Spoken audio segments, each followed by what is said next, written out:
Yo, ndede so yada onyankopon ase se wehu ye mobo na ode enden kwan so ode ache ye na esik de wa adwumadi na enam so eba mo nchen ndede na se de edikan na ya sha ase esua de efri chrokonkron no mu no ye esua de afabone ho aye onipa ehaw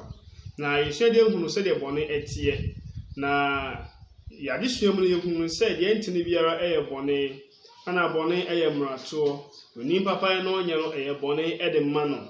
na isensu hunu se de enfi de mu biara nso bone na esanse ye hu se de bone etie na ye hunu ye ho ani ye gina bia ye gina ewonya kutalfo ani mu no ene de nso ye besua de afa the causes of sin de ede bone eba na enu mu no na ye di adanse ede a kire wo se bone fire by kese ba ko bonsam esanse bonsam ehwehwe se obe toriye ase na wahye ase kra na ontimi nye bibiara je se onambone so ede ba ye nchen na enumu no se yesua de futusem a na onwa Peter ode ma agidifo a no mo sabre no no hyeche omore se de be ya omore enwo no matimi agina yi ene bonefo no na ede no edi esie no otuonfo Petro homa edikan no eti a enum ne yimu a enwotwe no na Bible say moani na ho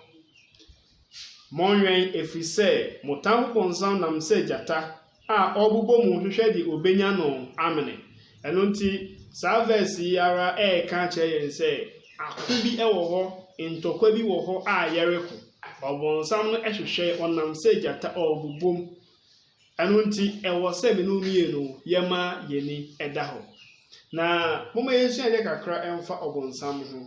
na yehuni ezefi abode fiti asem bonsam ana odada if na enam so momupu onyankopon ahyede ene ne mra eso na ede bone eba ewiase na enum no tiesua de efa obonsam ho a yebemu pefe se ono anoye atro nyina eja atro enyina eja eji se usua de ewo Yohane homa no eti a nwotwe John chapter 8 verse 44 on Bible on say modie moja a mufi ne mu ene obonsam na moja no akono de ana mopese moyo ono na oy owudifo finfiti ase na onyina no kure so efrise no kure eni ne mu so ka atrosem a efi onara mu ana oka efrise oye atrofo ene atro eja nti oba wo nchen enam ennede kwan so na odewia wadwene ene wakoma ama yaye de enwo se yeye na etimi aba bedi nachi enti atro nyina eja bonsam sense no bonsam ene atro nyina farebai bibia waka biara no oka efri atro nsemu eno nti yenhwe nwoma bi a etwe yen ekobone mu a eno no Bible na ma ye ho anu yi a yebetimi afaso na yetimi yi ye ho ede afri bone mu se yesua de ewo Yakobo homa no etiri a baako Bible no nso ekoso ara ekire yen se de bone se ba anamo a etuo ansa na akwakowie de efe no owu eno nti se yesua de ewo Yakobo homa James chapter 1 na se yefa free verse 12 yenhwe se de Yakobo nso otu bone ho efai se usua de ewo Yakobo homa no etie bakuni yima edumie no Bible ne se inhyira ne onipa a oto ne bo ase sohwe mu na se onya free mu tototo a obenya enkwa abotue a Awurade de ahye won a wodono no ebono na ntoaso ne se wo so obi hwe a emano nka se onyankopon na asome ahwe efrise onyankopon efrise boni bi enso onyankopon hwe na ono nso obiara enhwe verse 14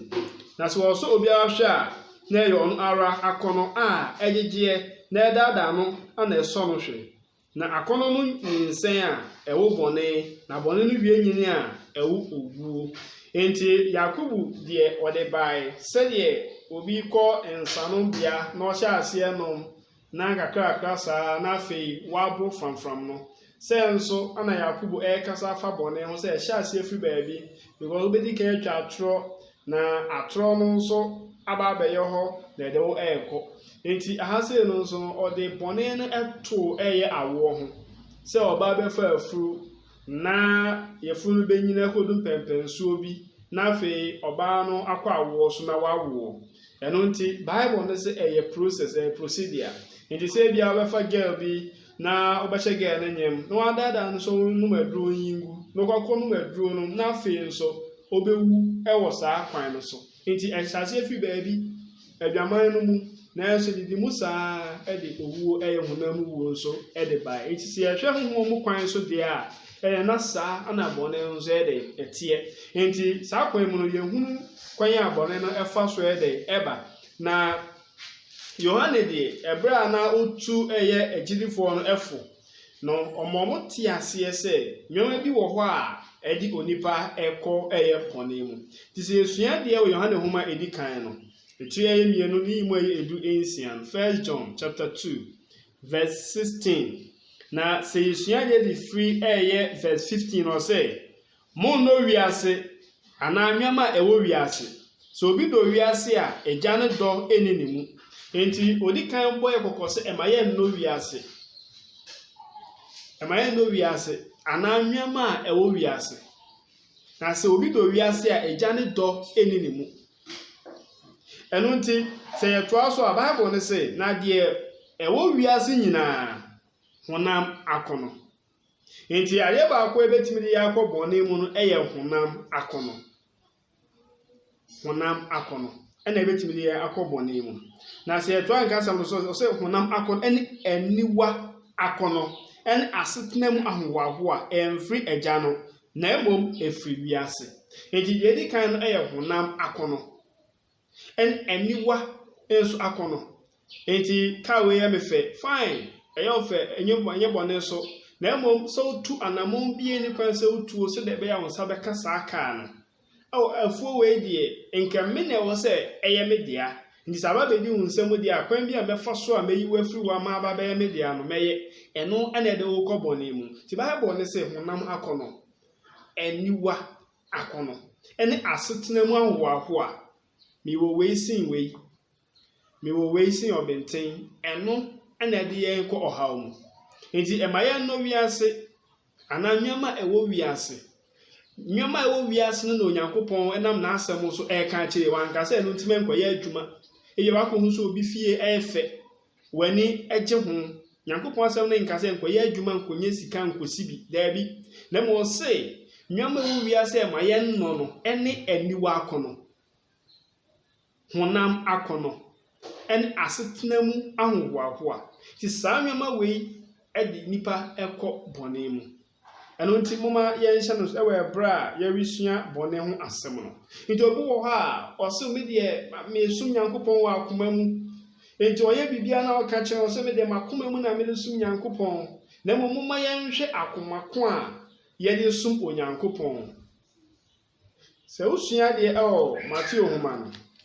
etiri a ɛyɛ edunum no ne yi mu ɛyɛ edunkron ɔbɛkyerɛ akomako a ɛwɔ onipa mu ɛno nti ɛna yɛhwehwɛ sɛ wɔsɛ saa yɛ akoma yi yɛmma kwan ma Onyankopɔn de nsu adware te ho firi efi ne ɛdɛm ne kekan biara ho na etimi asɔ Onyankopɔn ani na etimi ayɛ Onyankopɔn adwuma ɛsa ne sɛ saa akoma wei no mo nyama bebree ana hinta ɛwɔ saa akoma yi mu tie esua deɛ ɛwɔ Matthew nhoma no eti ɛyɛ edunum ne yi mu a ɛyɛ edunkron no ɛyɛ Matthew chapter 15 verse 19 Bible say na akoma mu na adwemmɔne enti adwemmɔne akoma mu na ɛwɔ awudisɛm so obi bɛ wakɔkum obi a obi twitwa ne nua nantin a ɛyɛ akoma num ɛna ɛwɔ ayefasɛm adwamansɛm awifosɛm adansekrumu ɛne abususɛm firi nti ɔsɛ saa nneɛma wɔ no nyinaa akoma no mu na ɛyɛ efiri ɛno nti saa nneɛma wei ɛna ɛhyɛ onipa ɛma onipa ɛyɛ bɔne nti Bible no mesan ti mo sɛ akoma mu ana adwemmɔne awudisɛm ayefasɛm adwamansɛm awifosɛm adansekrumu ɛne abususɛm efiri ɛyɛ saa akoma yi mu nti akoma bɛn ana yɛde sɔre Onyankopɔn Also when you so bia ne gidie me gidie nko we so se ne gidie nko na Nyankopɔn de nyamesom de eno anu akoma mu Bible says akoma we nyama efi mu ba no ompe ti se ono ankasa adware atie ho efi nyama funu enyina mu na omaya fata osoro frɛ na ɔde yɛn ayɛ adwuma de opese ɔde yɛ eye ɛwɔ ewiye ebiri ho eno nti se ekosusua de yɛ ɛfa nyama de bɔne ɛba ho a yɛbɛhu yɛ sɛ the evil heart of man adwene anasa koma edu sum a edi onipa ɛkɔ ɔhaw mu edi onipa ɛkɔ amanie mu no saa nyama wei no mu edi yɛn ɛkɔ ɔhaw mu na mpempie no bɔne bredodo a yɛyɛ no ebi wɔ hɔ a ɛyɛ nida hɔ we do it voluntarily this is esua de ɛwɔ homa a Paul ɔkyerɛ kɔma Kristo asafo a na ɛwɔ Rome no tu onfo sɛdeɛ bɛyɛ a ɔmɛtwe mu afi nyamafunu ho na ɔmayɛ de ɛtene ne de ɛyɛ papa no sɛ esua de Romanfo homa no eti ɛyɛ baako na yi mu a ɛyɛ edu nwɔtwe no ɛyɛ Romans chapter 1 verse 18 Bible ne say na wɔyi Onyankopɔn abufu adi efi soro gu nipa a wɔde ade a ɛntene esi nokre ɛkwan no musubɔ ɛne ade a ɛntene nyinaa so nti nipa bi wɔ hɔ a ɔmo nimpefee sɛ deɛ ɔmo ɛyɛ no ɛntene nanso ɔmo de besi deɛ tene no ɛkwan Bible say ɛyɛ bɔne ɛyɛ mfomsoɔ sɛ yɛkɔsɔre esua deɛ ɛwɔ verse 21 ɔse efi sɛ wɔnim Onyankopɔn yes they know God ɔmo nim sɛ Onyankopɔn nye nyame a ɔka sɛ ɔtɔn n'adom akyɛdeɛ ɛde ama obi ɛsɛ esi wɔ Bible mu ɛbra Simon ohun ne sɛ na masomafoɔ ne nsa so ana obi nya wo kronkron no oyi sika sɛ ɔde ma Peter ene John sɛ ɔmo ma no ho kokon akyɛdeɛ sɛ da bi ɔno so betimi ne nsa to afoforo so ama mo so nya akyɛdeɛ ne bi na de na Peter ka kyerɛ no wo ne wo sika nyina yɛ de ɛnyera enti nipa ne nimpefe sɛ de ɔmo yɛ no wɔ so mu no ɛnyɛ saa na ɛteɛ nanso ɔmbɛfoa so sɛ ɛno ara ana ɔmmɛyɛ Bible so mu nim Nyankopɔn nanso ɔmo yɛ de Bible so efi sɛ wɔnim Onyankopɔn enso wɔn hyɛ ne no onyam sɛ Onyankopɔn na wɔn nanase na mmom wɔdane dane hunu wɔn susuye mu na wɔn akoma a ɛte ase ne duru sum enti Bibles akoma na ɛte ase no etimi duru sum ɛwɔ ɛbrɛ a yɛde bɔne akatakata yɛni soɔ ne yesusu sɛ yɛnim Nyankopɔn nanso yɛnyɛ de Onyankopɔn no ɛhwehwɛ sɛ yɛnyɛ Bible sɛ yɛyɛ ne saa na ɛkyerɛ sɛ yɛyɛ aware yɛnim paa sɛ yɛyɛ ABC ɛyɛ mfomsoɔ nso ɛnoa ana yɛbɛyɛ onwa wotie me sɛ yɛkɔso sua deɛ wonya bra kan Romans chapter 1 no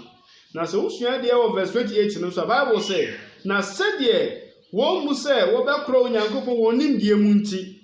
Onyankopɔn yi wɔn ma adwene a ɛmfra sɛ wɔnyɛ deɛ ɛmfata enti saafoɔ no nso ɛbɛduru baabi no Onyankopɔn bɛyi wɔn ama adwene a ɛmfra sɛ de wɔn bɛyɛ nneɛma a ɛnse na Onyankopɔn atemuo a emu ɛden no aba wɔn so enti sasɔfoɔ bi wɔ hɔ nso ɔtɔn kuto ɔtɔn laventa ɔtɔn wɔn anointing oil onim pefee sɛ Bible aka sɛ munya no kwa enti mo so mo fa ma kwa onim pefee nanso oyi Onyankopɔn tren na adeɛ ne si nkyɛn na ɔno de ɔno akɛse ne tren ne adeɛ edi si hɔ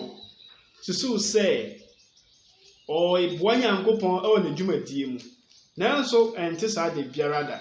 sɛ yɛkɔsɔra etie futu a Paul ɔde ma asafa ɛwɔ Rome no sɛ osua deɛ Romans chapter 10 verse 1 going yɛhwɛ deɛ wɔ hɔ ɔsɛ enuanom makoma mu ade a mepɛ ɛne me nkoto a mekoto mesrɛ Onyankopɔn me ma wɔn ne sɛ wɔbɛnya nkwa enti Paul adwene mu no honhom kwan so no ohun sɛ asafa na ɛwɔ Rome no mu ni nkwa ɛsɛ sɛ no mu yɛ nneɛma bi a yɛn so ɛnɛ de yɛgu so ɛyɛ ti sɛ yɛka bɔne a ɛwɔ sɛ yɛhunu baabi a yɛgyina na yɛtimi nso ayɛ deɛ Onyankopɔn hwehwɛ fi yɛn nkyɛn sɛ yɛnyɛ ɛno nti yɛn toaso ne sɛ na medi ho adanseɛ sɛ wɔwɔ Onyankopɔn ho mmɔdeɛ nanso wɔnim no nimdeɛ mu si nkurɔfoɔ bebree wɔ Onyankopɔn ho mmɔdeɛ nanso sɛ ɔmbɛtena aseɛ ahwehwɛ Onyankopɔn ɛwɔ nimdeɛ kwan so no noma bi sɛ ɔmo ho sɛ deɛ yɛyɛ no wɔ som mu yi Peter yɛ ne saa Paul yɛ ne saa John ɛyɛ ne saa Yakobo James ɔyɛ ne saa ɔmo mbisa na mo susu sɛ yɛn nso yɛbɛyɛ deɛ said ye pay biara never so onyankopon any tabi enti Bible say omo hwehwe onyankopon ni the verse 3 say na wonu onyankopon trene no na wɔhwehwe sɛ wɔde wɔn ara trene si wɔn ti wɔn mmerɛ wɔn ho ase enhyɛ onyankopon trene no ase wonu onyankopon trene no na mmom wɔhwehwe sɛ wɔde ɔmankasa trene esi onyankopon trene no anim nti no wɔn mmerɛ wɔn ho ase koraa onya otie me enye aduaman ko enye abosonsom nko enye nsa no monko na yeboni o na mmom sɛ wode wankasa wo trene yo ade bi si onyankopon trene yo anamu Bible sɛ eno ara eye mfomso de mai bebre na ne susu sɛ yebetuma nya nkwagye nanso yebekoti di onyankopon aka no de anya nkwagye nanso enya no krede biara da enya no krede biara da eno nti muma ye hunu na ebra ye wisua de afa bone ho muma ye nkan hu sɛ bone de sɛ wo hya ase sɛ wo ye bone a mpempi no aya na eye de eno nti susu so wo ye na mmom na ede wo kɔ ɔhaw mu ede wo kɔ amane mu ane eno nti muma ye hu ne sa sɛ bone mfiti ase no sɛ wo hya ase sɛ wo ye a eye de na mmom ewieye no eye owuo sɛ yesua de e o Hebrew homa no eti eye du baako ni mo eye duonu enum no Hebrews chapter 11 verse 25 moma ye hwɛ de o Bible ne say na oyi sɛ ɔne Nyankopɔn man be hunu amane emum ekine sɛ ɔbɛti bɔne mu de enatia bi bɔne mu de enatia bi enti temia no bɔne packages ne ba ɛde bi wɔ mu bada ɛde na ɛwɔ mu no eye emritie eye kuma bi it will end very soon enye entina hoda da bi anu nti mo ma ye hunu se boni bia ye wo mu no enjana bia ye nwe wo mu no mo ma ye hunu se echire no ye be hwere ye kra enkwa ewo saa ekwan no eso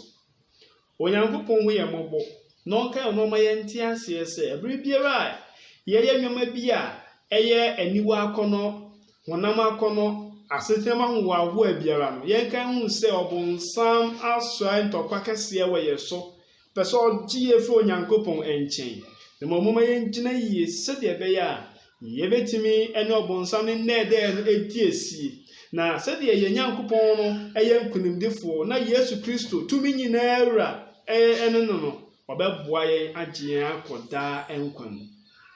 onyankopon ka ye ho na omoaye ewe ebra ye hwe nyarasem mu na se ye panu yi ewo bone ho a ewo se oba no mogya no eye adwuma na tumi ode ahye subo mu no nso no ewo se eye adwuma na aboaye ama ye nkwagye nso etimi ewie peye woni ye emmomu ewo ebra ye sua de otwokronkron no mu no bese ba mu nchen e de anu yi a ewo bone ho e de abremu na bredodo ayeyo saa no nei na ebomu na ye mpesempese mu wo twokronkron no mu no ebeboa ya ma ye hunu onyankopon adwene a owo e de ma ye eweye bere mu ye timanya nkwagye nso ama ye kra onyankopon nhyira ye na onye ekese na onye efi ye ha mu onye efi amane mu oma ye akono nhye so se de be ya ibetuma atwe enwo efi obonsam ene ne ndede enyina ho esa ne se ye nim se ono wo atro nyina agya na nokure biara eninimu na mpo so twa antro a oka efi ono ankasa nemu ana oka efi onyankopon hu ye mobo no nka ye ho ene de nyina ewo Yesu Kristo din mu.